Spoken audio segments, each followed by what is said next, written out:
Welcome, first of all, to my humble abasement. So awesome. Thanks for taking some Saturday out to join us. This is the graduation mini con for the second BIC Speaker Development Program. So I'm really awesome. I'm psyched that you guys are here. We've got 5 awesome individuals that are speaking, that are going to be giving their talks that they've worked on for the last 6 weeks, where they have learned all about what it takes to be a good speaker. And it's not just about giving presentations that as we're doing here, but it's about that ad hoc elevator speech. It's about being asked to give a summary when you're in a meeting, when you're in a conference room. It's about all sorts of just situations where you're suddenly either put on the spot or you're going to speak. As I said before, it could be something in front of an award ceremony. It could be something where you're at a picnic, at a family gathering, and you're asked to honor the wedding couple or your dad or whatever it is. It's about being comfortable in front of an audience, even when you're super nervous. And frankly, as I told the class, the times that I actually did the worst when speaking in front of people is when I wasn't nervous. So I'm nervous now, that's fine. But it's great to be here. It's great to have these people talking. So the classes they run for about 6 weeks, and we talk about everything from picking a topic to researching a topic to writing slides to practicing your presentation to getting feedback to handling questions and answers. It's really comprehensive. I'm really excited about this course. As I said, this is the second time we've run it. We had 10 graduates the first time. That conference, that mini-con, is actually out on YouTube, and you can go back and watch it. There's some great information in there. And then this one has 5 graduates, and we'll record this and put it out for people to watch later. So we're really excited that you guys can watch this and see the fruition of the efforts that these individuals have put in. As I've said, we've got 5 individuals, and I'll introduce them as they come up and just talk about what they're going to talk about, but I'll let them have the floor and let them really demonstrate some of the skills that they've been practicing and learning over the time frame. I do want to acknowledge I had an awesome helper, info janitor, a great InfoSec person who has been in the industry for a while and given numerous presentations, and so really excited to see some of his tips come into fruition, and these guys just really put into practice and apply all the things that they've learned. And I'm really excited to see where these guys go next and what they do. It doesn't have to be, as I said, on the speaker circuit. It's just in your career, because this is one of those soft skills that everybody really needs to have as they grow and they build in their life, in their job, as they're networking between jobs. So many times I've thought that, hey, if I hadn't really gone out and worked at my speaking and applied some of the tips and suggestions I've gotten from other people or that I've read, that I've seen online, I would not have been able to convince perhaps my boss or my coworker, or I would not have been able to negotiate a better deal, or just come to a compromise, just because I was able to communicate better what my plans were, my thoughts were, or what the situation was. So public speaking is such a crucial skill, and it's, as I said, it's not just standing in front of an audience. It's just those one-on-one small conversational skills and conversational soft skills that just go so far that you never think you're going to need, because you're thinking, well, I'm never going to be up on a podium, but yet here you are talking to just your coworker and using some of these skills and techniques that you've learned. So with that said, I'm going to go ahead and get this started with our first speaker. So our first speaker is Deandrea Holloman, and she's going to talk about disaster recovery and business continuity, and really, are you prepared? So, and because we're still going through this whole situation where suddenly the work environment completely shifted one way to another, and now we have to deal with just how do we do business in this environment. But not only how do we do business, but how do we prepare for those unexpecteds when what the situation we're in was completely unexpected. So with that, I'm going to turn the floor over to Deandrea and let her take forth. So go ahead.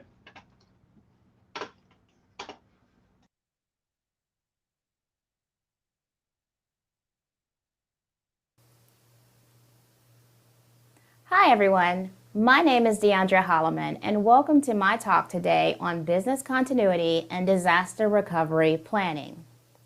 I am a cybersecurity professional and educator with over 15 plus years experience across multiple IT roles, from coding to project portfolio management at major corporations. I hold several premium industry certifications, namely the CISSP, the PFMP, and the PMP. Most recently, I am the proud recipient of the 2021 ISC Squared Global Achievement Mid-Career Professional Award for the Americas, representing advancements in this space. Teaching and mentoring on security topics has always been a huge passion of mine because in times of crisis, we need to be fully prepared and not reactive to keep our businesses running. Furthermore, business continuity and disaster recovery planning are the most crucial elements of a business, and yet they're often ignored. Data is the lifeblood of your business. If you were to lose access to it, it's corrupted, lost, stolen, or even held in ransom, how long could you survive without it? Now that you know a little bit about me, let's jump right into it so that you know exactly how to answer that question and you feel fully prepared this time. It's not hard to be ready. In fact, the only thing harder than planning for a disaster is explaining why you did not. What you will learn from this talk is how to distinguish between disaster recovery and business continuity, the fundamentals for developing an effective plan and training your staff on its use, and various ways to conduct testing to ensure your plans actually work. That's important. This talk is based on more in-depth course offering that I teach at Udemy platform on how to write, test, and maintain an effective business continuity plan using a case study so that you can apply those skills to the real world.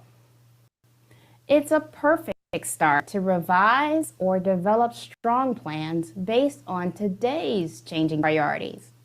And even if you have a plan in place, it's time to rewrite your playbook to fit today's current risk environment. So if you're ready to hear more, join me on starting this journey together. First and foremost, let's review some key terms. Business continuity. It represents the actions, processes, and tools for ensuring an organization can continue critical operations after a disaster occurs. It is an umbrella term, however, that includes many other plans, one of which we will discuss next.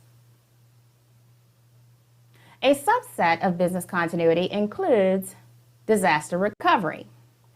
It represents all of the tasks and activities required to bring an organization back to normal operations following a disaster. Simply put, a disaster is a sudden, unplanned event that brings great loss or damage. Often these two plans are referred to jointly as BCDR, which I will reference throughout this talk. When you hear the term business continuity, think long-term focus. Disaster recovery, think short-term focus. Business continuity involves keeping the business processes operational by any means necessary, using pen and paper if it calls for it. There are a couple of things to keep in mind about the combined importance of BCDR. First, continuing to operate after a disruptive event means controlling chaos and providing clear direction on how you will continue to produce your product or service. Second, continuing to make money.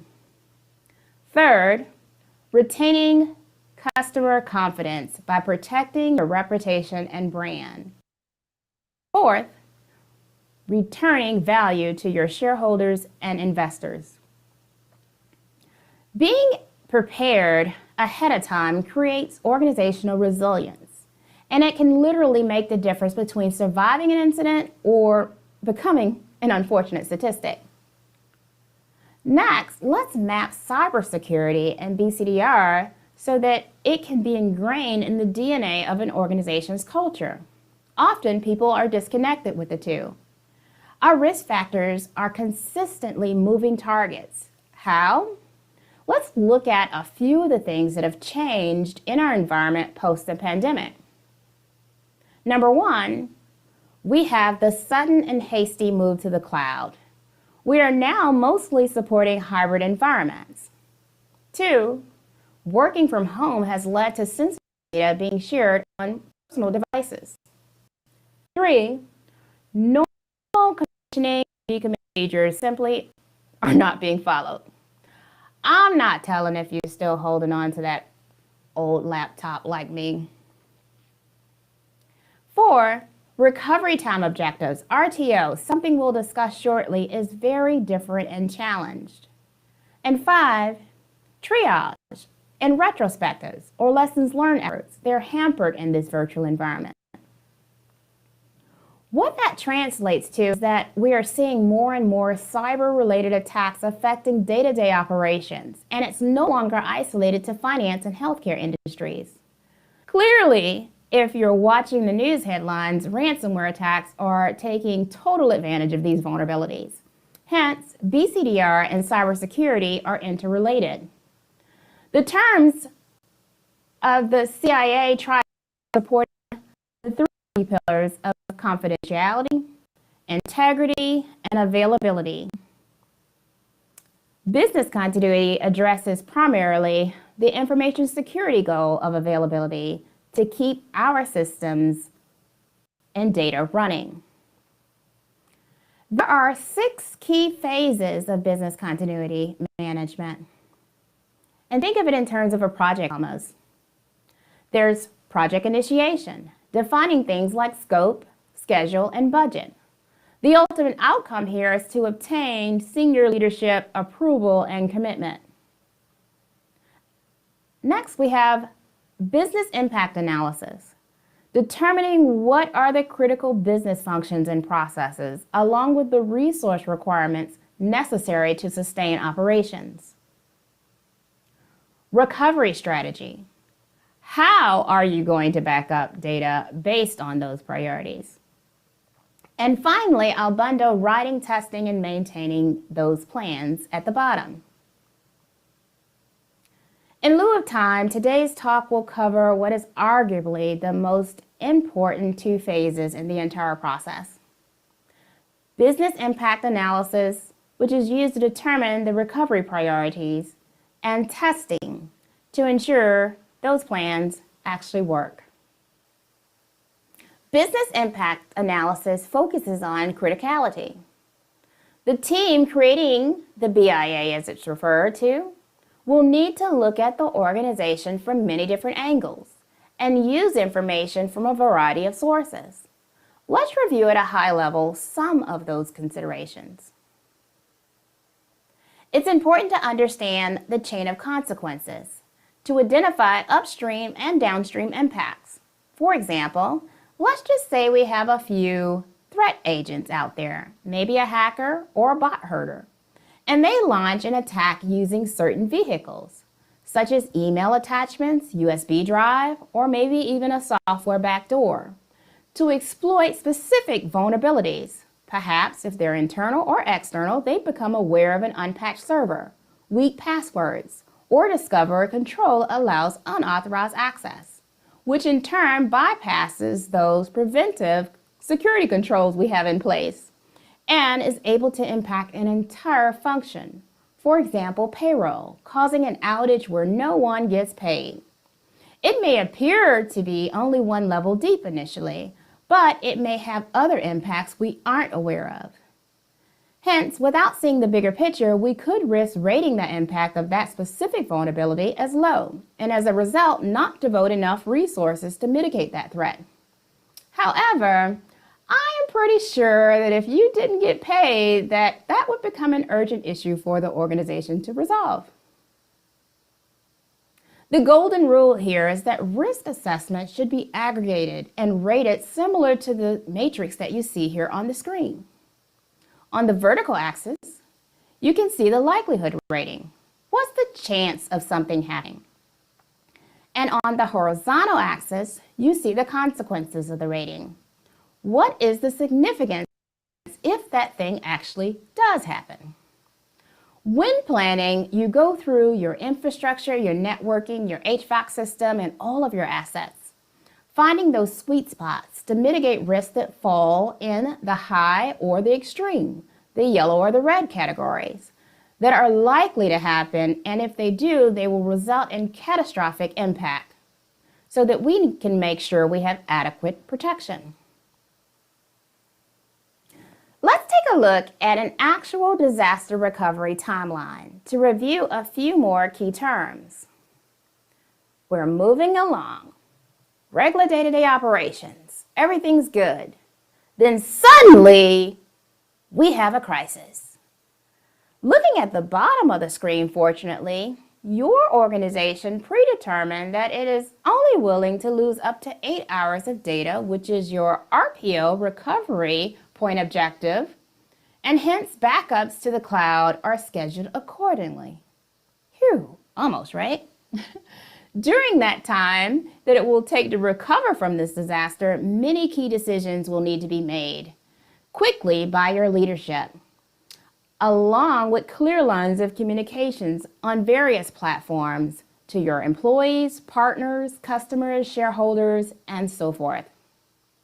There are certain drivers, such as what you see at the bottom, the maximum tolerable downtime, your MTD, which represents the max downtime or outage before irreparable damage, meaning your business can no longer recover. In this example, let's just say it's 1 week. The other key factor here is RTO, Recovery Time Objective, appearing here in purple. And it represents the amount of time that's acceptable to get your operations back up and running. Hypothetically, let's just say that's 3 days. The last factor here I'll review is WRT, Work Time Recovery. That's in orange, and it represents the max time it takes to recover data to the recovered systems. And perhaps it's a half day's effort. In my course offering I reference, I go into great detail using an actual case study. But for now, let's just assume we execute our plans based on the potential impacts of the business in order to quickly return back to normal operations. In order for that ideal situation to work, we must complete testing. There are 5 key testing types associated with BCDR. The first one is checklist. Individuals of a team receive a copy of the plan and they review it individually to provide feedback. Walkthrough.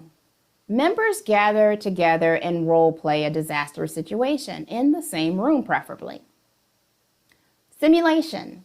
You're testing small scenarios here. Your organization tests that individual scenario to determine the recovery time for a given component. Parallel. Your operations is performed simultaneously at a primary facility and the standby facility. But the difference here is that the primary facility is still operational. And last, full interruption, where operations are fully transferred to the standby facility. the original site in this case is shut down. To summarize testing, you will need to understand that each one of these testing types are associated with increasing costs, the amount of time to prepare, and overall complexity in the order at which I reviewed them. The resulting plans are living documents, meaning it's an ongoing process, not a project with a beginning and end. It's an opportunity to constantly improve. Why is that necessary? Your threats obviously continue to evolve, new technology gets adopted, and old ones are retired. So the goal is long-term awareness, increased readiness, and continuous improvement. We need to develop methods to obtain feedback, metrics, and KPIs to measure the effectiveness. The idea here is to refine those plans over time, act on the feedback, and ultimately fix what doesn't work. The main takeaway here is to constantly improve, because that's the win-win that can mean the difference between saving human lives as well as saving the longevity or life of your organization. Having an up-to-date BCDR plan demonstrates that your organization has the full competency of skills, knowledge, and ability to thrive, and also the due diligence, which is important to your insurers, partners, shareholders, and so forth. It helps ensure the highest probability of successful recovery efforts. It also prepares your organization for audit approvals, both internal and external. In some cases where it's required, it prepares your organization for various industry-level certifications. For example, the ISO 27001 for cybersecurity or the ISO 22301 for business continuity. My biggest takeaway that I hope to leave with you is that BCDR plays a critical role in the organization's sustainability in this competitive world. As mentioned earlier, this talk is a high-level review of what I cover more in depth on the Udemy platform. If you're interested in learning more, and I hope you are, follow me on Twitter and LinkedIn for promotional codes and details on when this material will be released. As for now, it has been an absolute pleasure to share with you today, and I thank you for taking the time to listen. Are there any questions?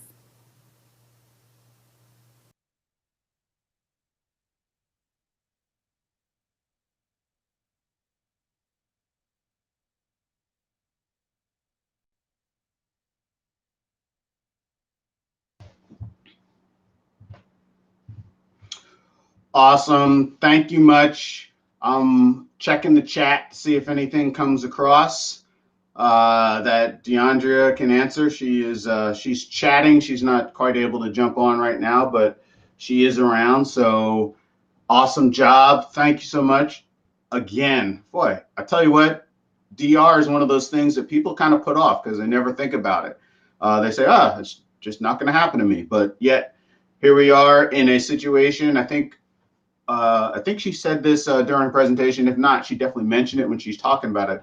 People said, oh, work from home will never happen. And guess what? Never did happen. So here we are in a never situation. So great. So check out our course, follow her around and on LinkedIn and such. So thank you much. So next, moving along, we've got, make sure I get the name right, Darnell.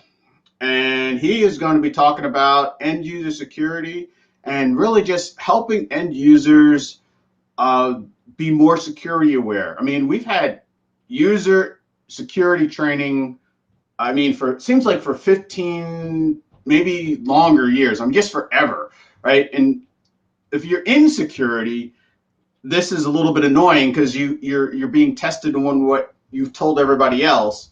But yet at the same time, user security awareness is so important to help just increase the security posture of an organization, but not just an organization, of those people at home as they're, whether they're at work or at home, professionally.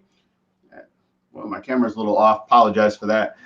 Professionally or socially or casually, right? We're trying to help everyone be more secure. So I'm going to get rid of my blurry camera. I'm going to go and let Darnell take center stage, and I'll see you after that. Thank you, Craig. Good morning, everyone. First and foremost, I'd like to thank everyone at BIC for putting this cohort together, as well as this mini-con. And let me share my screen for you guys.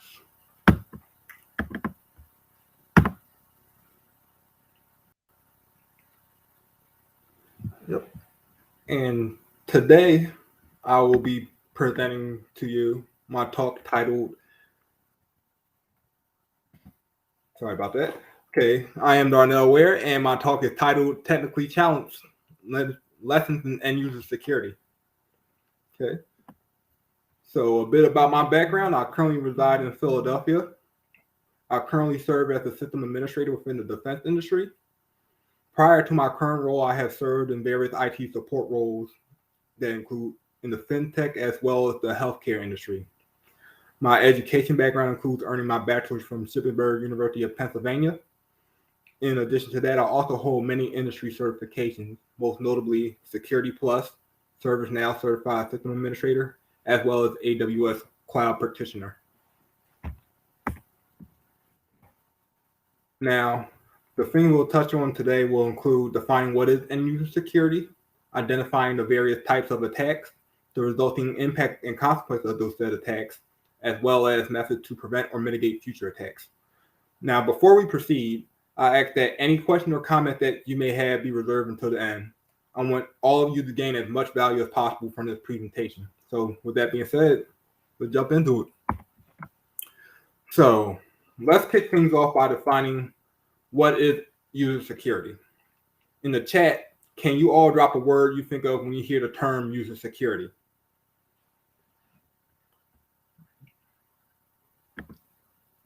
Okay, so let's see what we're working with. Yes, so if you think of the word user security, you think about antivirus, you think about firewall, you think of all this different jargon that may have one interpretation to you or another. So let's go on and check out the formal definition for that. So according to McAfee, end user, or more formally known as endpoint security, is known as the securing of entry points of end user devices from being exploited by malicious actors and campaigns. So endpoint devices would be your regular laptop, your desktop, your iPhone, your iPad. Those are all considered endpoint devices. In addition to that, that also encompasses network and cloud protection as well.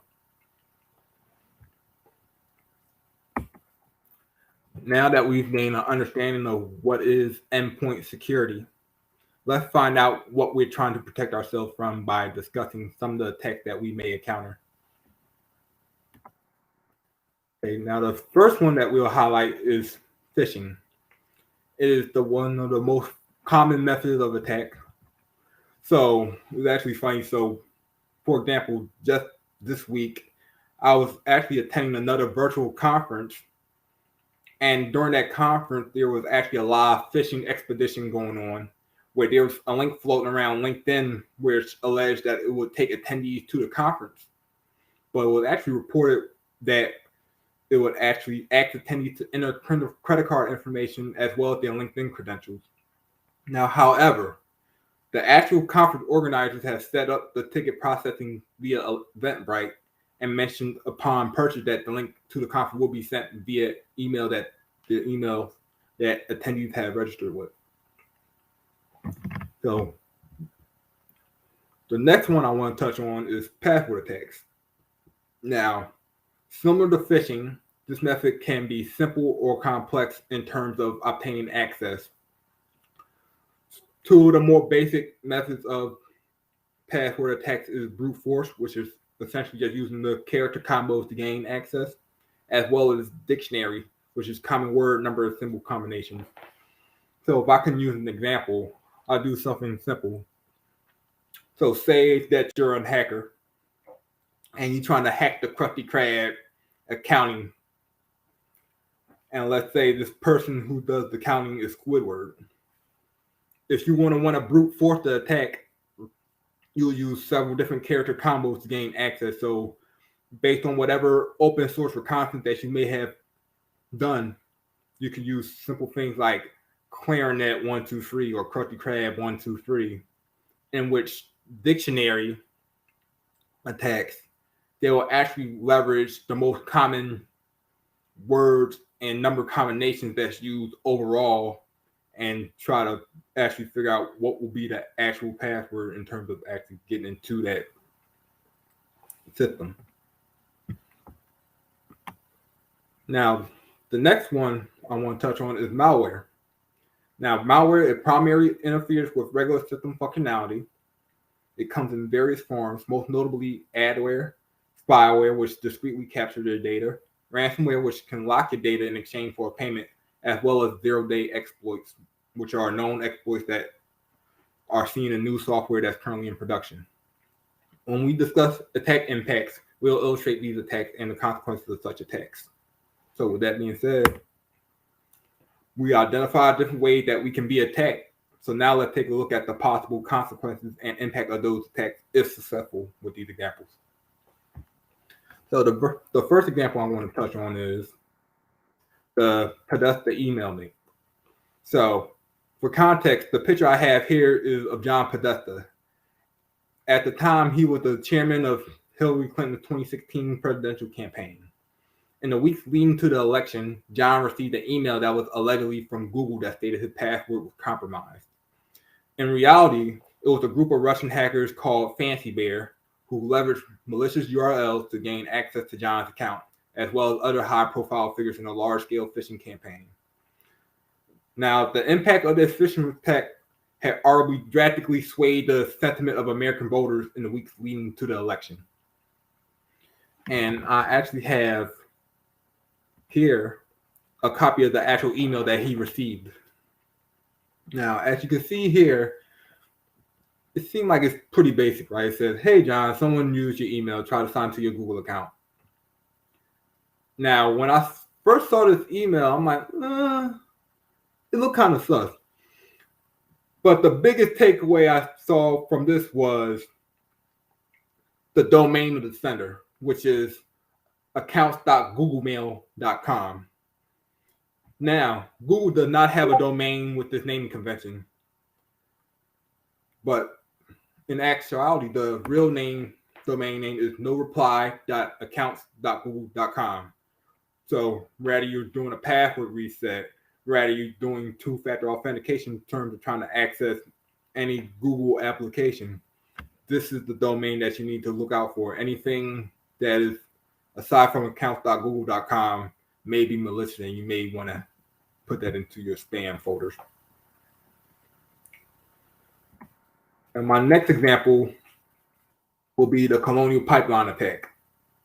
For background, the Colonial pipeline provides 45% of the fuel to the eastern United States and transfers over 100 million gallons daily.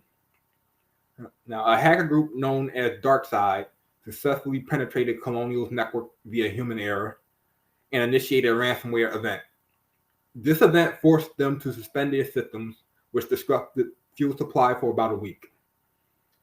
Colonial Pipeline ended up paying 75 Bitcoin, or $4.4 million at the time, to obtain an encryption key to regain access.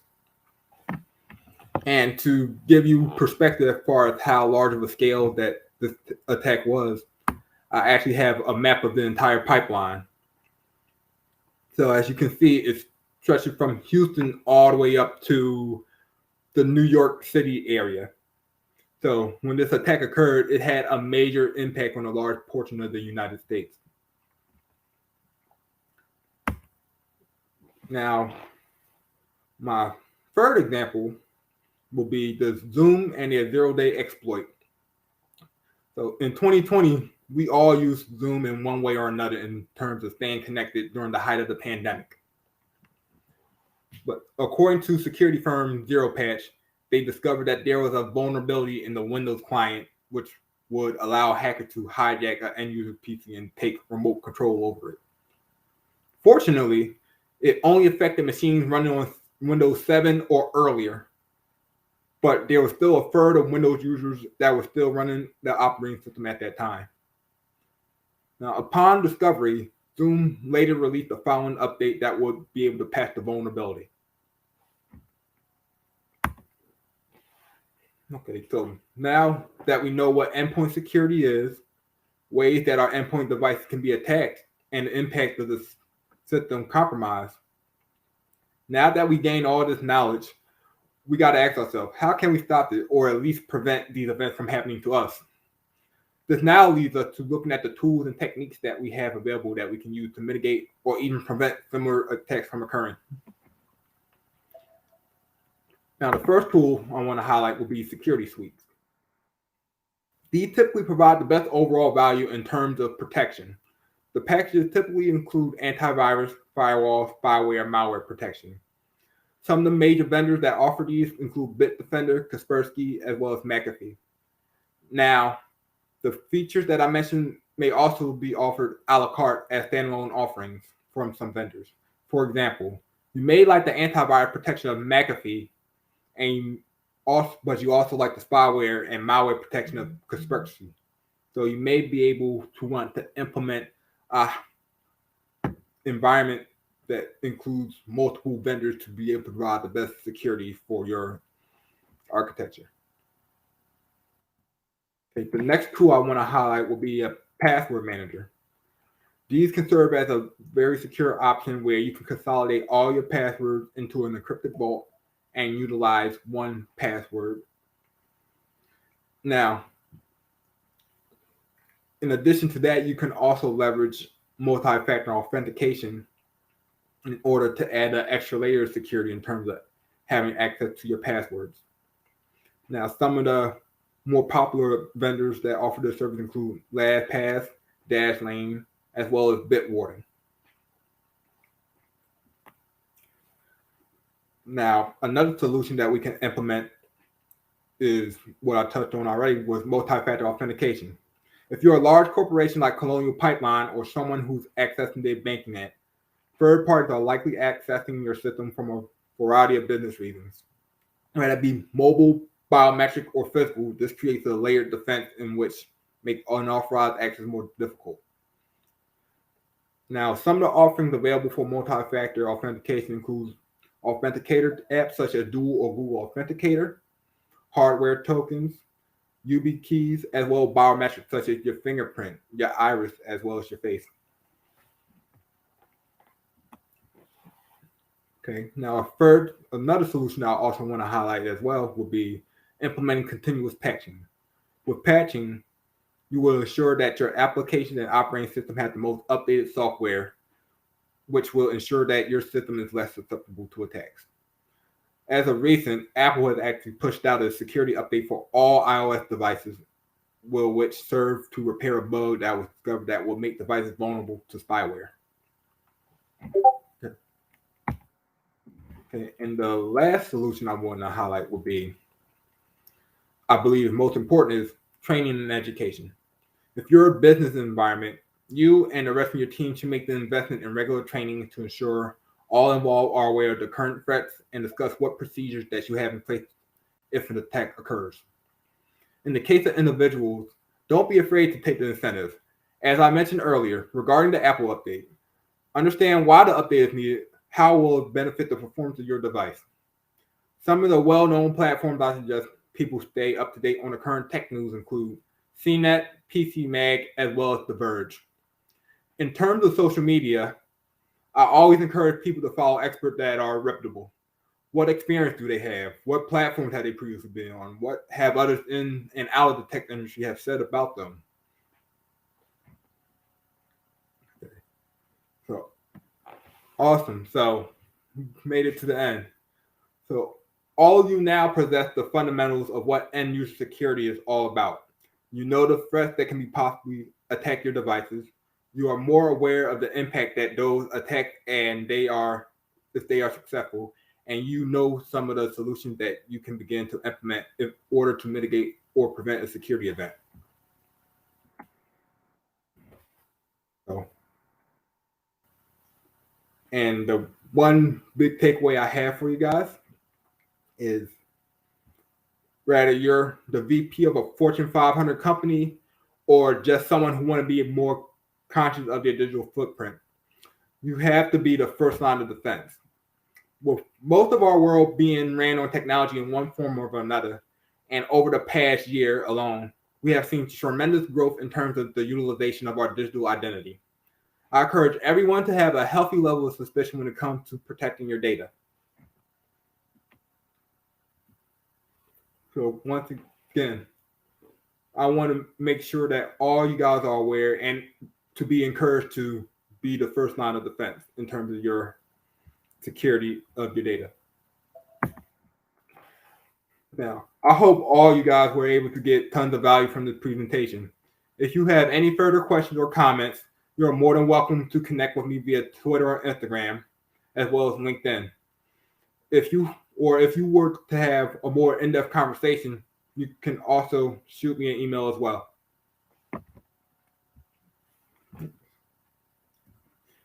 Now, that being said, I'm more than open to taking on any questions or comments.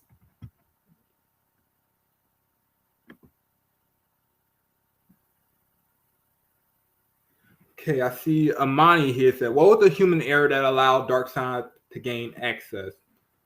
So, DarkSide, so I'm assuming that you're referring to the Colonial pipeline attack. So, apparently when I was doing my research, they have an air gap within their IT infrastructure. And one day, apparently one of the employees wanted to plug in their Roku device and connect it to the network. So them plugging in their Roku device for them to want to watch a movie gave the attackers an opening to actually gain access into their infrastructure.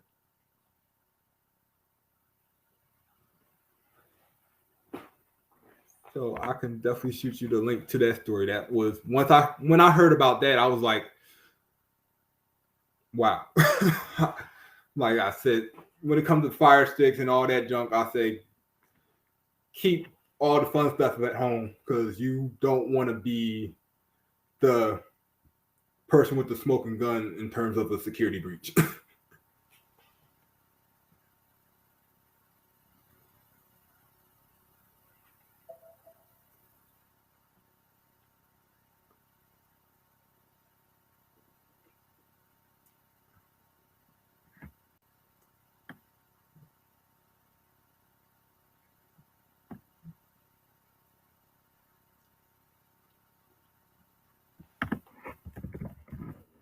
Okay, so if I don't have any questions, then I definitely appreciate your time, and you guys have a good one.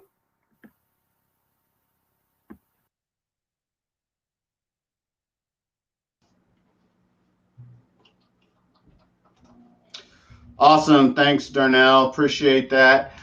And it's funny because, again, end user security, end user education are just two of the basics that we should continually do because those have really long-term advantages. They profit in the long term. You may not always see the result right away, but over time, absolutely, you see the impact and the growth and the effect of what we're doing. So thanks a lot, Darnell. So we're moving on to Christian, and he's going to talk about the home labs. Home labs are absolutely one of my favorite topics, right? I've got probably a way too overpriced home lab myself that I just get to do all sorts of testing, experiments, learning. I get to install software and see how they work. You know what?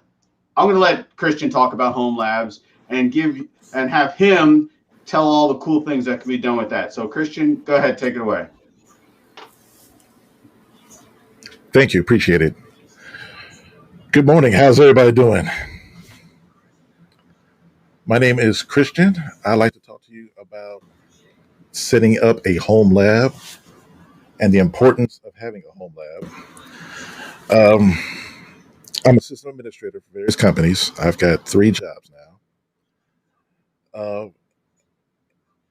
both me and my wife both do IT work, so it's not an issue of us having too much computer equipment around the house.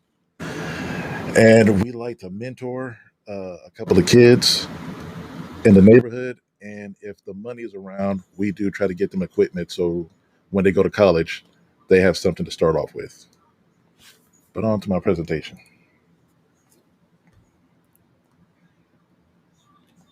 Home labs, the take gem.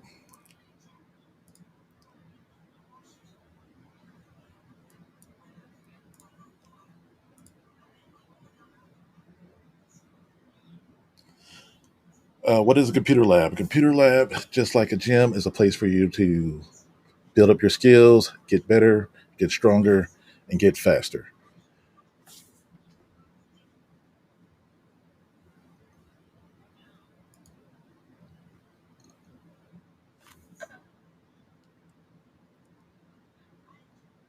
Just a minute.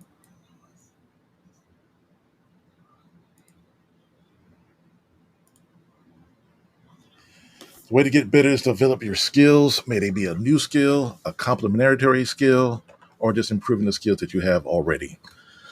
Developing skills, if, for example, if you're working in help desk.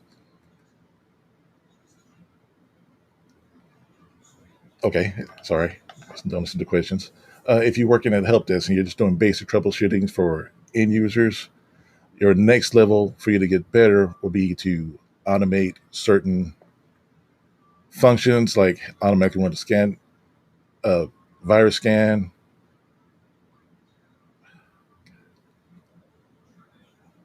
pull out reports from the event logs, check the last time when an application was working, or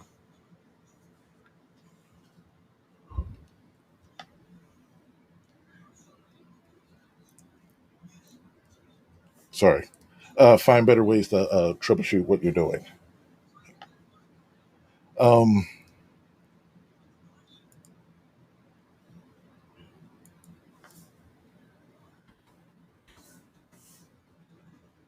okay, ways to get stronger in your skills will be to apply what you've learned and explain the subjects that you've learned and put what you have into practice. Uh, in a lab environment, doing something like building up for example, an Active Directory environment, like building the server, setting up your uh, group policies, setting up new users, everything that you would have for setting up a network. You would not put something like that into practice, develop your skills, get better at it. Um, Doing that over and over again will help build up your skills. It'll make you stronger in a particular subject. May it be setting up group policies,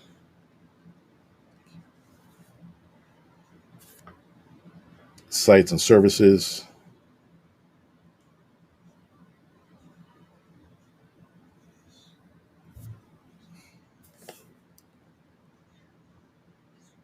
and whatever applications that you need for that network. Example, you would have Active Directory set up for your domain. You would have a database server. You have an application server. You go ahead and set all these up in a virtual lab to build up what you would need to actually put into production.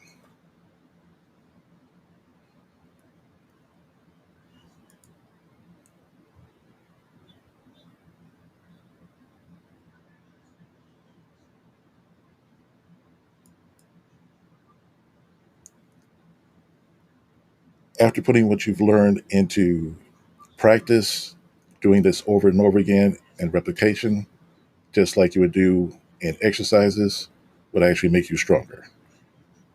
Doing this every so often will actually help you build up your speed. This will help you perfect the skills that you've learned. Next step would be to minimize what's all needed for your environment.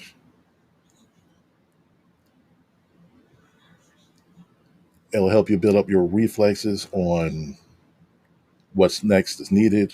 And like setting up Active Directory, you would know you've got to have DNS, You would learn how to like set up DNS, secure DNS, and come up with better policies for DNS.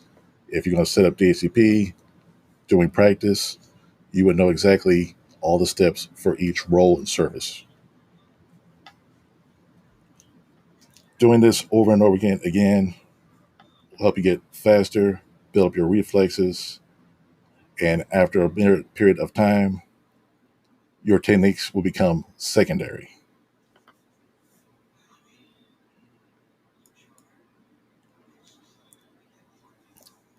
The most popular lab is school. Pretty much just like a gym, they already have the equipment, everything's already set up, and it's ready for use. And like a gym, schools will already have instructors and hopefully tutors to help you develop and build up your skills. At schools, they already have components, network equipment, PCs, and servers for a hands-on experience.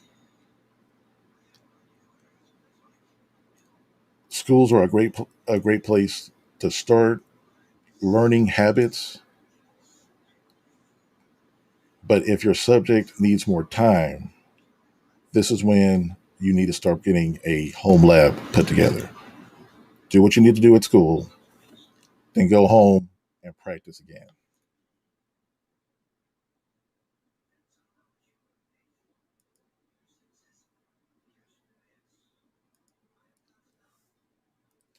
The benefits of having a home lab is a home lab never closes.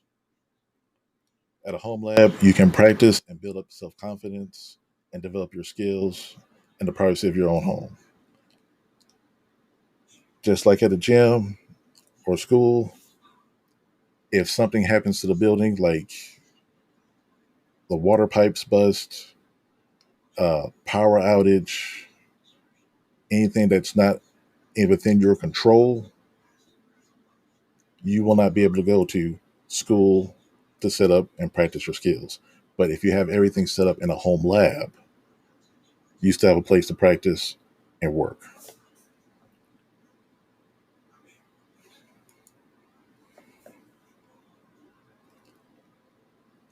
One of the benefits of setting up a home lab is that you can start studying and practice to get ready for IT certifications. More and more IT certifications are actually going to lab-based questions as opposed to most of the multiple choice. They will give you a scenario of such and such forgot the password. How do you go in there and reset the password? And you have to go through the steps on resetting the password. If you actually have an environment for you to practice this at, that'll be easy because it's already built up into a secondary nation. Reason that most certification companies are getting away from the multiple choice questions and answers is because of sites like brain dumps, where everybody would just submit the answers to all the questions so people can get their certifications and get a job. That actually looks bad on everybody else who actually has certifications, that's actually put in the work and can actually do the job. So to minimize that, most of the things are going to start moving to lab-based questions.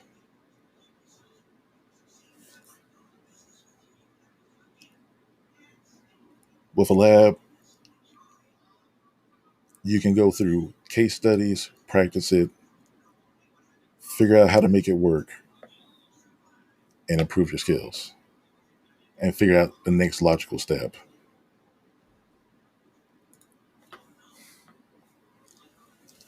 If you're not looking to get computer certifications, another reason to have a lab is to actually simulate a project that you may be working on.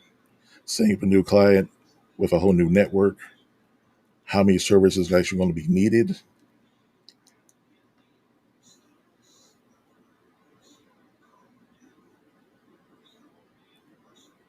There's, when you're setting up in my personal situations, when setting up a project for a client, I usually just try to give them 3 available options the most cost-efficient solution, a mid-level solution, and the ideal where we like to be. But I'll give them a growth path, at least on how to get to the ideal and see where the budget's at for setting up a project. In a lab, we can set up, we know we need this server, this server, this server. But with a certain workload, you may need more servers, more equipment than what was actually submitted. Doing all your work inside of a lab, this will help you prevent hitting certain potholes when you actually go into production.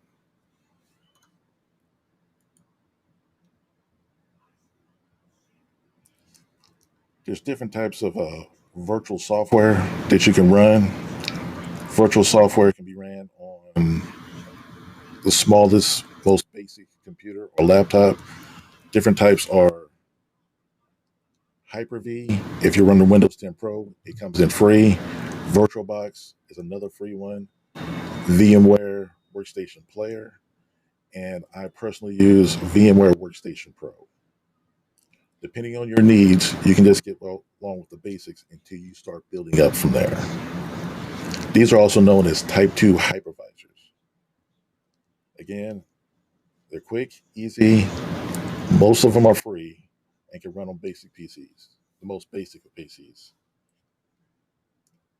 This is a great way to start running multiple machines and start building a virtual network to test and practice on.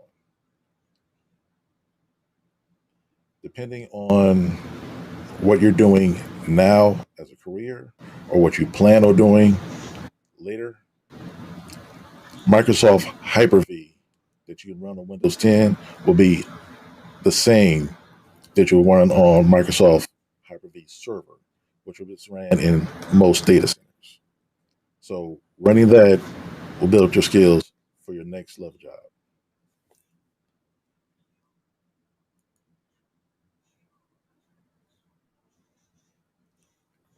Once your needs get bigger, like mine has, you might want to move away from the Type 2 hypervisors into a Type 1 hypervisors and actually set up a actual server.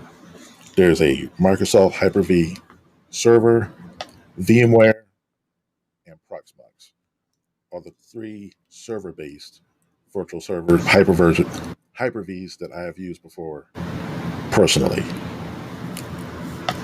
These type of servers are made to run on bare metal servers,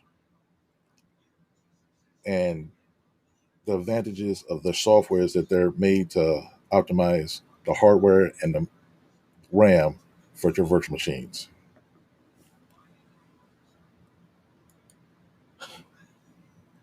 Now again, Type 2 is a great way to start. They can be ran on most basic PCs, laptops, workstations, and just like a bicycle, Type 2 can easily be outgrown. But your old computer can still be ran headless, put on a network,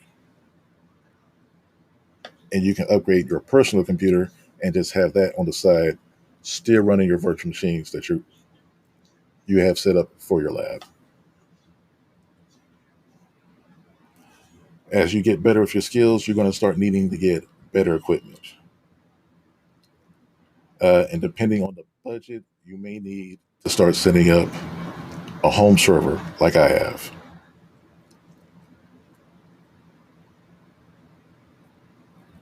Supermicro has coined the phrase data center in a box. They're making smaller, space efficient motherboards for you to run a home lab, a home server on that doesn't take up as much space. Now you can get one of these pre-builts. You can get a custom server to what your need is, or white box just built to exactly what you need. Starting out, my virtual lab was just setting up basic Windows servers, setting up applications, databases, most corporate needs. As I started getting into more penetration testing that I'm learning on the side, I realized I needed more processing power. Now I'm looking at other servers that's going to have like multiple GPUs for cracking hashes. But I can still use my present servers for what I'm doing now and just have to build one later as my needs change.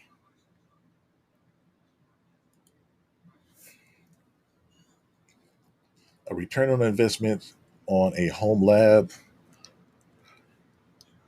will come in time when you're getting certifications, you get promoted from your job, or you move up to the department above the one you're working in now.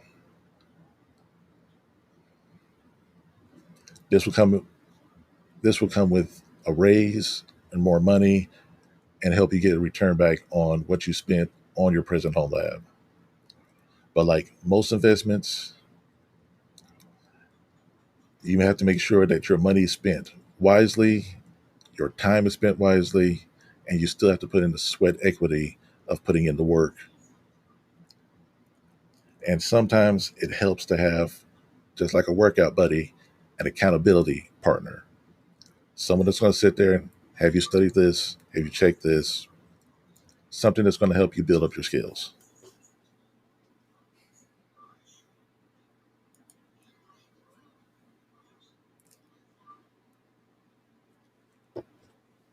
That's the end of my presentation.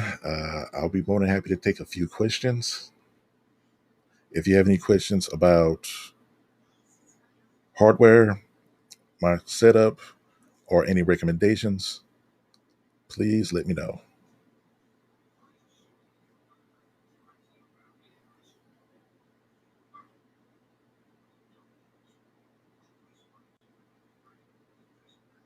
Thank you, Reese.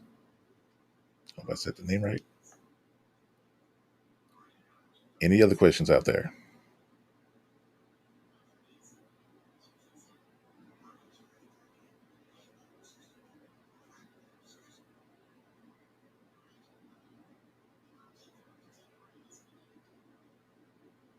Well, again, thank you for coming to my big talk. I appreciate everybody showing up. Please have a good one.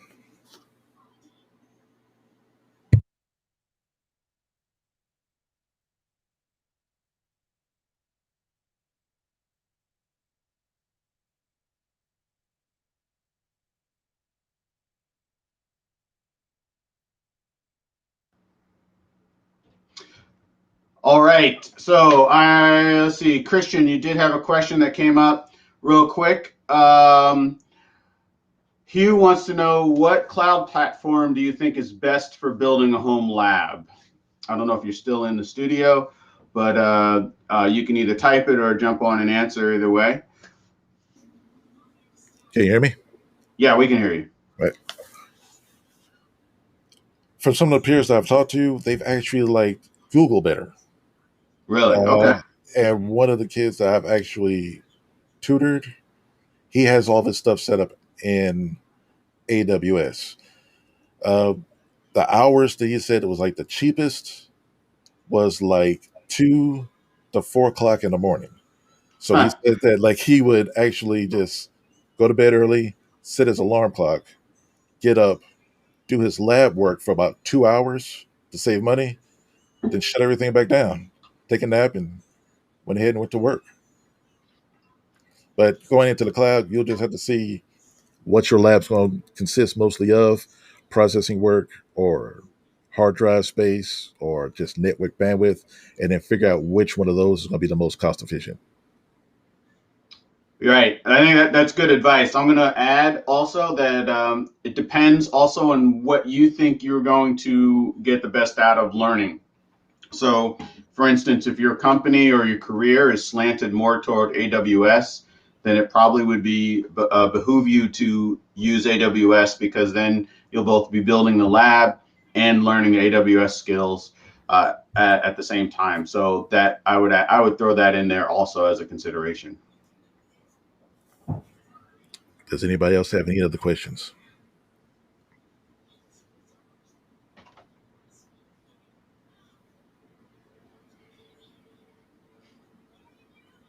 Then Awesome. okay. Great job. Thanks so much for that, Christian. And whoa, Riz, you got a lot of questions. So tell you what, we will make sure that you connect into the BIC community, because several of the questions you've asked, there's a wealth of information from that Unimind to connect you. So, Michaela, can you make sure that he gets some of that information if he's not already part of the community, so we can connect him into the Discord and such? In fact, you probably want to drop that the Discord invite link into the chat, so anyone who's interested in joining BIC can jump in there. So, right, awesome. So next up we have Ashley. Oh, right, yes, the application. That's what I should have said, the application, not the invite link. But yeah, if you could drop the application link in there so that people can apply for that, that would be awesome. So your screen is coming up now. So Ashley, she apparently watched way too much Game of Thrones while she was stuck in quarantine. So I understand how that can work. I don't have HBO, so apparently I am completely out of the loop. So I get to watch Ashley's presentation and A, learn about Game of Thrones, and B, learn about how it relates to cybersecurity. So there you go. So Ashley, take it away. Cool. Thank you, Craig. Good morning, everyone. My name is Ashley Richardson Sakura. I am actually a senior technical trainer for Palo Alto Networks, but believe it or not, I'm actually really nervous about talking in front of people. So thank you, BIC, for having me so I can practice my speaking skills. Now, first things first, I'm a late bloomer in every regard. I'm just going to start with that. I started my cybersecurity career when Game of Thrones was the most pirated show on television. But before I get into that, I'll just mention a couple cool things about me. Now, I am a grad student in cyber operations at Boise State University. I'm in my first semester and I'm very tired, but I still wanted to make sure I could do this. I am always very happy to connect with anyone on LinkedIn, so please connect with me. And real quick, for anyone who is wondering, oh my gosh, how do I get to be cool like Ashley and work at Palo Alto Networks? I was folding t-shirts at Old Navy before I was in cybersecurity, so there's hope for all of you. Now, here's the premise. I didn't watch Game of Thrones when it was on, okay? I did not do it. I refuse to do it because I am very much one of those people, if I start seeing memes about a show and everybody's like going on and on about it, I don't want to watch it because I hate spoilers. So I let all of Game of Thrones just roll right on by, didn't pay any attention to it when it was on. And then here I am in quarantine and my husband is begging me to watch Game of Thrones, like begging me. So I sit down and I start watching it and I'm just like, the drama, the treachery, I can't get enough. So I fast forward to season 2 and I started seeing some kind of interesting parallels between the warfare tactics in Game of Thrones and how we can kind of think about cybersecurity. Now, it's really tough for folks that don't already work in this space to understand what threats are even out there. And so by using something like Game of Thrones, you can help relate to folks that maybe are new to understanding cyber. So the first threat I want to talk about, a malicious insider. Now, we've probably all heard this term, but if you haven't, what a malicious insider is someone who might be driven by things like disillusionment, low salaries, or even a moral objection to what their company is doing. Can you believe that? It's crazy. Now, this person typically also may have privileged access. Think about this from a zero trust perspective. I walk up to Winterfell and I say, hey, what's going on? You know me. I'm Theon Greyjoy. It's no problem. Everything's great. And you let Theon in and he burns down your castle. That's a malicious insider. Now, another mistake that I see a lot of security teams make is that in planning for their cybersecurity budgets, They want to pay tons of money for technology and no money for their people. We can't keep doing that in this industry. It causes things like disillusionment with career. I worked in a SOC that didn't have any upward mobility. There was no career path. And it's hard. It's hard to want to get up and go to work every day when you're struggling like that. So a lack of ability to impact a difference in outcome, which we see a lot through Game of Thrones. All of these things are interrelated to one another. Many workers at various companies actually feel this way. So if you're a CISO, go back and take a moment to see what career opportunities you have for your people, because have folks like this regularly offering money to tons of money, $1 million to run an attack. If you're making 40 grand a year, do you think you would take that $1 million? Maybe. Might really think about it. This seems weirdly enticing, especially if you're struggling. What if you have outside pressure from work? What if you're getting ready to get evicted? What about the layer 8 problems that actually cause people to make desperate choices in these situations? All right. Now, continuing on. So our malicious insider one, Theon Greyjoy. Man, when Theon had his reveal in the show, I like screamed out loud when I realized what he was doing. I couldn't believe it. So if you don't know Theon, he's pictured here on the left. Theon was the result of a forced merger and acquisition. He was raised alongside all of the Stark children and was considered a brother by all of them. He was part of their family. When Robb Stark goes to war, Theon Greyjoy comes back knowing that Robb is out trying to rescue his sisters and takes over and sacks Winterfell, and even makes the entire Stark family believe that the 2 youngest Stark boys are dead. So past behavior is never an indicator of future behavior. This is why zero trust is such an important concept in cybersecurity. Now, do I need to say anything about Peter Baelish? He is probably the ultimate malicious insider in this show, okay? He is the walking personification of it, really. The betrayal of Ned Stark, because he still was in love with Ned Stark's wife. Throwing Aunt Elsa out the moon door, which, by the way, I had to pause and take a moment to process that, okay? This is a malicious insider. Peter does everything in his power to get everyone to trust him, to know that he's reliable, and they build everything else that you can possibly want from a loyal person, and then he stabs him in the back. He does it to everybody. So when you think of malicious insider, think of Lord Peter Baelish. All right, so threat example 2, repudiation. So we hear this term in cybersecurity called non-repudiation, which essentially means you can't say you didn't do something, or you can't lie as a user. So looking at the slide here, the denial of truth or validity of something. Now, who told a lie in Game of Thrones? Any ideas for those of you who've seen the show? Let me make my screen big so I can see your answers. Who lied? I want to know.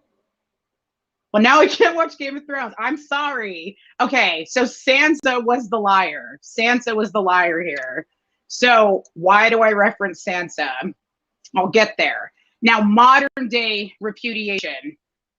Political editor Steve Scully lied about having his Twitter hacked because he posted something that he wasn't supposed to post. So instead of owning up to it, he tried to say his account was hacked. Now, I have to talk about Sansa. This girl could not stop lying. This girl lied for everything. The very first season of Game of Thrones, an incident happens and Sansa lies for Joffrey, the eventual king of Westeros. And Joffrey's a monster. He's a literal monster. And she keeps lying for him. And because of Sansa's lie, Ned Stark got beheaded. She got interned at King's Landing. And then she got interned at the Erie. Like, she could not stop telling a lie. Such a teenage girl. I couldn't believe it. All right. Now, the second example, I have to tell you, when this was revealed in the show, I have a really bad back. Okay. Like an extremely bad back. I jumped up on the couch with my hands on my face, like squatting down because I couldn't believe it. Now, my second example, Shay, this upset me. I'm telling you, I jumped up, I had my hands up, I was like around the living room, like trying to calm down because it was too much. So Shay got right up on stand and lied about another character, like aggressively. And it was real bad because then there's another reveal that explains why she lied. And that led me to believe that, well, money is always a good motivator and you can't trust anybody. All right. Now, my last example is a tiny bit more complicated. This is more of a kind of a theory that I have, but I think it matters. So the idea that social stratification leads to increased risk to an enterprise. Let me repeat that. Social stratification leads to increased risk for an enterprise. Why is that? Well, what is social stratification? So social stratification is a ranking of people in a society that leads to unequal distribution of resources. Well, why would that be so important? Well, here's the modern day example, okay? So I'm gonna read this verbatim because every line in this is important. I grabbed this from a really good article talking about why poorer countries tend to run more scams. So today's most common online scams are often carried out by people from less wealthy countries. Now, I don't really agree with the International Corruption Index piece here because obviously all citizens of a country are not necessarily malicious or not necessarily bad. However, poverty combined with high corruption contributes to a heightened motivation to deceive others for survival. Survival, that's the key word here. All right, so when we're talking about being in a situation where you can't eat, you can't get food, people are struggling, or in a modern day example for, Black folk in America, we're being, aggressively smacked down by police brutality. There's a lot of reasons why a person would feel desperate in a situation like this. So Game of Thrones is just social stratification on steroids. That's the whole show. Okay, the entire show is about fighting others for this stupid Iron Throne. And I'm watching it getting so irritated because I'm like, it doesn't need to be like this, but it's all, it's social stratification. It's established. It would take years to undo that system. Now, in the show, many of the general public in the richer cities are slaves or extremely poor. So there's a huge divide between the haves and the have-nots. Now, why does this matter? Again, think about scammers, think about malicious insiders, think about everything we've talked about.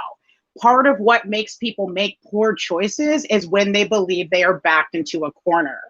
Now, my favorite example of how social stratification can be used against the masters, as I will call them, because they were called the masters that were in charge of all the slaves in the show. Grey Worm is a member of the baddest of the bad, okay, the Unsullied. And when you learn about the Unsullied, you're gonna be like, oh dang, the Unsullied. Now, Grey Worm is extra cool because he literally uses what I would consider like a SOF or like a special operations tactic and infiltrates the slaves, brings them weapons, and helps them overthrow their oppressors so that they can take over Marine. So there's just a lot of really awesome examples in this show. I really hope that as you're watching it and as you're all growing and learning about your own cybersecurity knowledge, you're always looking for ways to relate back to your cybersecurity practice. anything I can do in order to make it easier for me to understand and create opportunities for other folks to care about cybersecurity, I want to do it. Thank you so much for being here. Thank you for watching my talk. I'll take any couple of questions, and if not, that's all I've got. So I'll give us all 30 seconds here, let the chat catch up. Or no one has any questions because it was boring or something.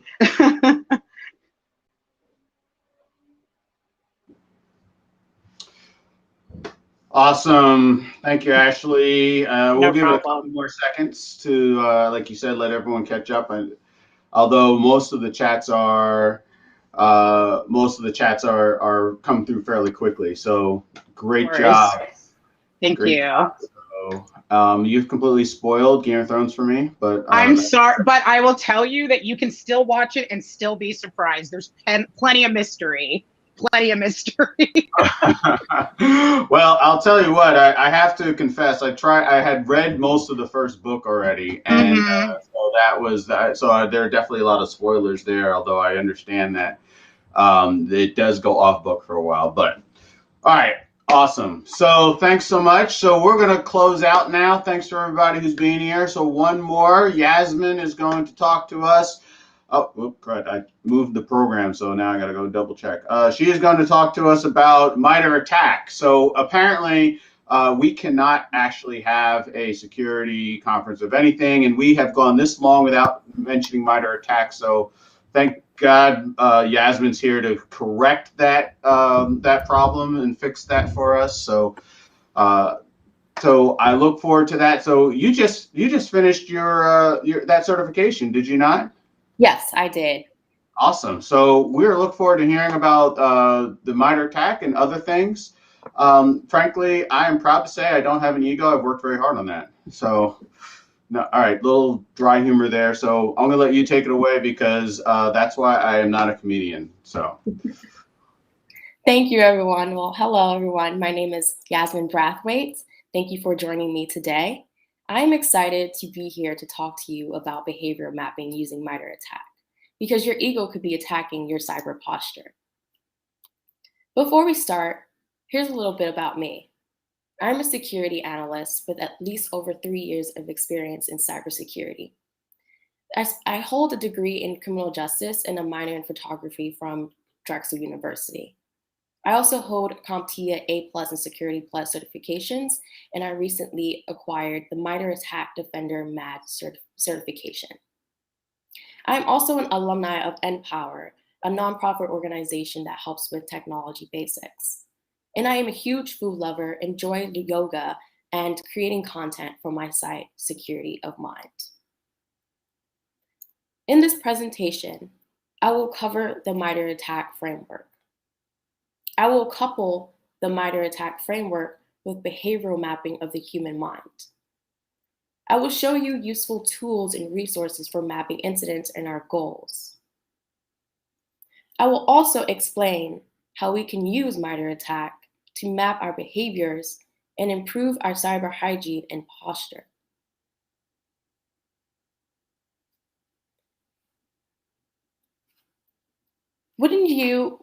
Don't you also see all of the media coverage of the hackers breaching databases of popular companies? But don't you wish that you can get into the mind of a hacker? What if you could understand that exact path their mind are taking to break into systems? With the breakout of different cyber attacks and continuous improvement should be no stranger to the world of cybersecurity. And like our human brain, our cybersecurity hygiene needs regular check-ins in order to compete with the continuously changing threats that we face today. And some popular cyber attacks may include T-Mobile, SolarWinds, or for some that has mentioned earlier, Colonial pipeline. But did you know that mapping tactics and techniques using the MITRE ATT&CK framework are a lot like mapping our mind? If we focus our own behavioral science to identify and improve situations as they happen, we can conquer self-destructive behaviors and improve our cyber defense. In turn, this will help us to also improve our cyber hygiene and posture. As people around the world move work and social lives online, the way we use technology is tracked in order to gain either unauthorized access or enhance algorithms for consumerism gain, as you can see with social media platforms. This can result in an increase in cyber attacks. And cyber attacks can affect a range of industry sectors, such as energy, health, sports, and even oil. But most importantly, cyber attacks can happen to you. So what is the MITRE attack exactly? MITRE attack, or adversarial tactics, techniques, and common knowledge, is a free tool based on real-world observed cyber attacks for some of the most industry-wide known cybersecurity infrastructures. As stated before, this can be exemplified from T-Mobile or Colonial pipeline. And those have grown in popularity with attacks over the last few years. With its creation, there are ways that cyber organizations, professionals, or even individuals can successfully stop attackers at early stages of an attack and before. Many organizations are indeed adopting MITRE attack, and they are using it to observe behaviors of threat actors and to prepare for the possibility of a major incident. And this can help for gap identification in threat detection capabilities. MITRE attack also helps individuals and organizations to understand in a common language the types of activities and most observed behaviors of threat actors, but by defining those behaviors. As you can see here, the following in the blue is tactics, and its preceding is a technique or the behavior. And the procedure explains the further technique and tactic that it goes into. Mapping techniques and tactics are a lot like mapping your brain. A tactic is what attackers are trying to achieve, and techniques are behaviors to achieve a goal. Tactics and techniques provide us with an understanding of the direction of bad actors could take, as well as mitigation options for each technique. Cybersecurity professionals can also use MITRE attack to see common patterns to prevent future compromises. So the MITRE attack has an attack navigator located on their site, on their GitHub, directly on their site as well, which helps to visualize the defense coverage based on techniques or groups.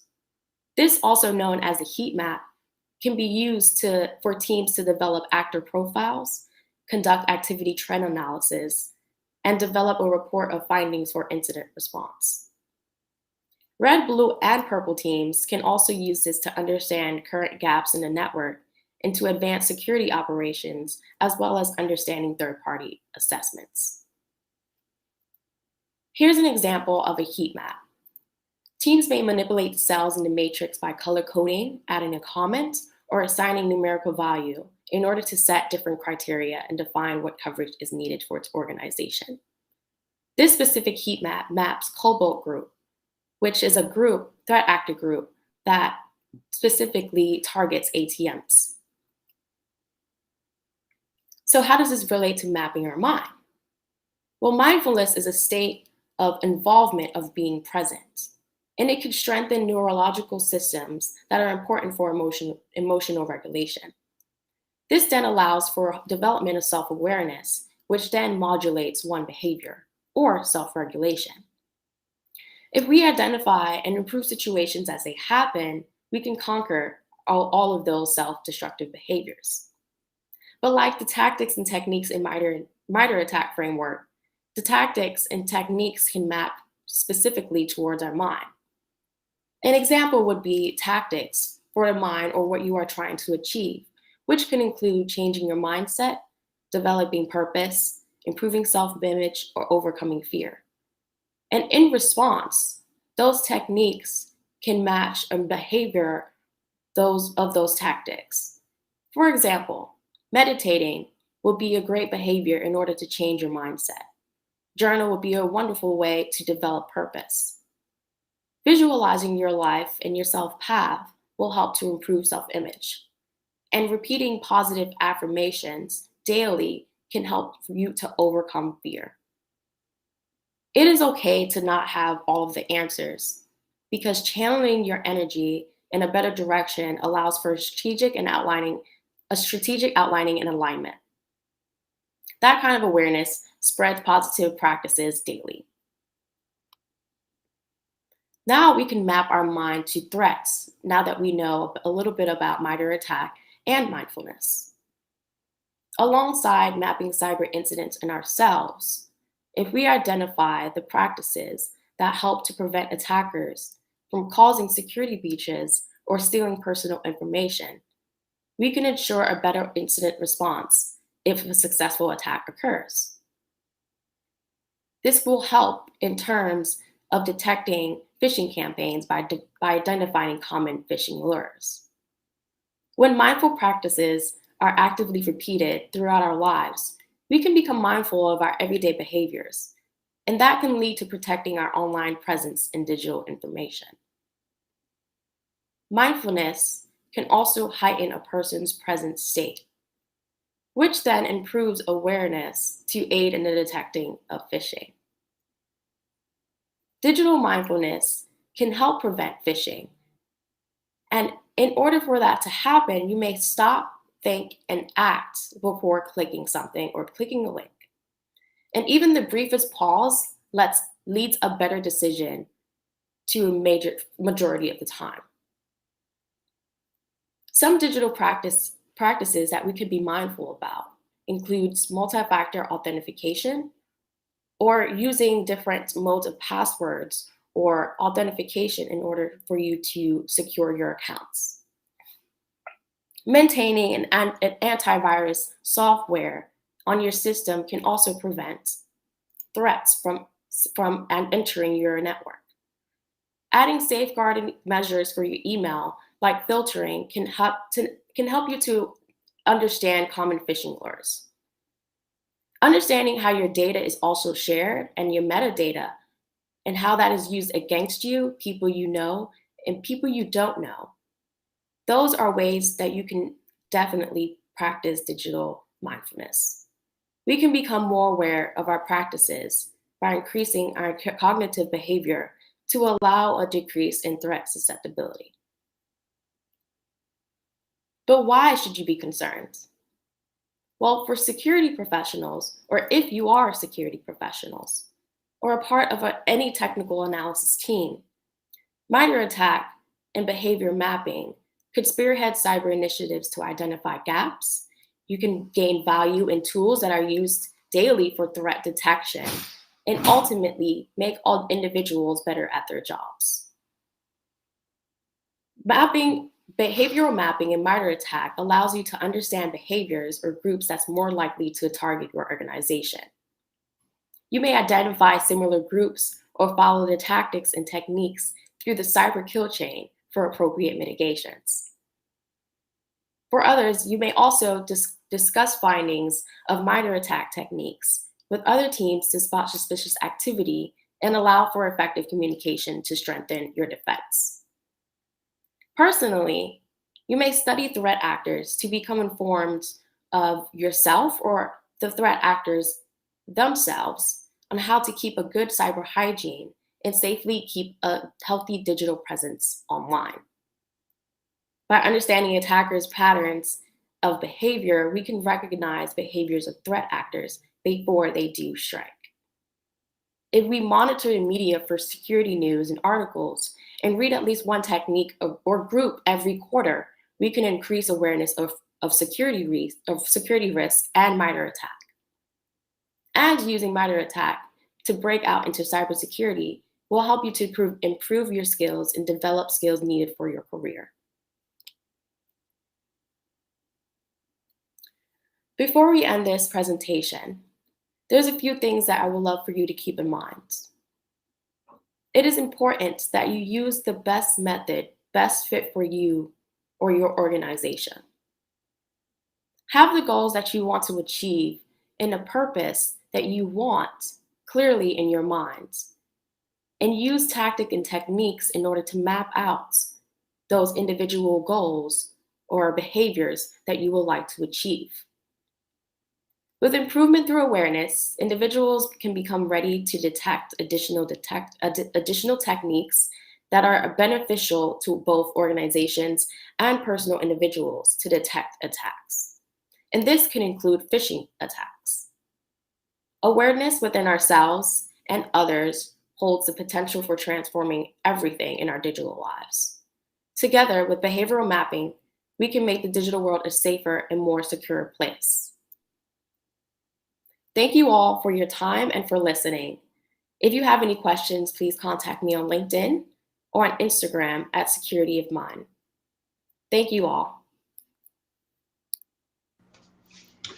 Awesome. Thank you so much, Yasmin. So first I got to ask, you minored in photography. So I wonder, are those photos yours that you used in your presentation? Those are not mine, but I use a photography-based database that most photographers know, and where you can get a lot of clear pictures like that. Okay, great. Awesome. Well, thanks so much. And I really appreciate the tying of the MITRE attack and the awareness of mine and some of the things that you've obviously studied in your self-meditation and awareness. And so that really helps, because obviously what is security? What is in defining your security posture, whether it's your personal security posture or if your organizations, it's that self-awareness, understanding what your weaknesses are. You know, a lot of people, they don't do it as much, but they used to quote Sun Tzu a lot, where they'd say, if you know your enemy, and you know yourself, you'll win 100% of the battles, right? So yes, that is absolutely the case. So thank you so much. Awesome. I was talking a little bit, hoping that somebody, just giving people a chance to ask some questions. So I don't see any in at the time, but that is a great way to wrap everything up.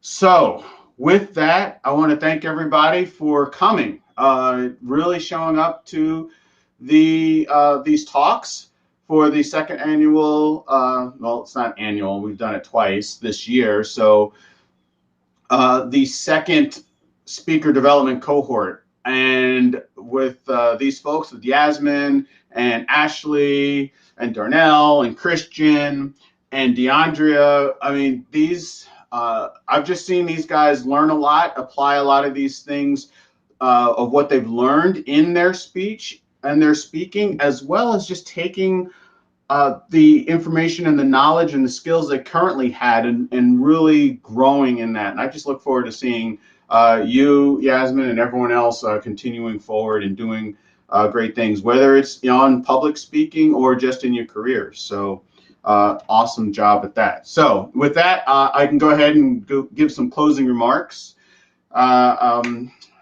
So I should thank Michaela as well. Thank Michaela and I'm drawing a blank. I am drawing a blank on the other gentleman from not Michaela. No, I know your name, Michaela. What's his name from who's also been helping with the speaker dev.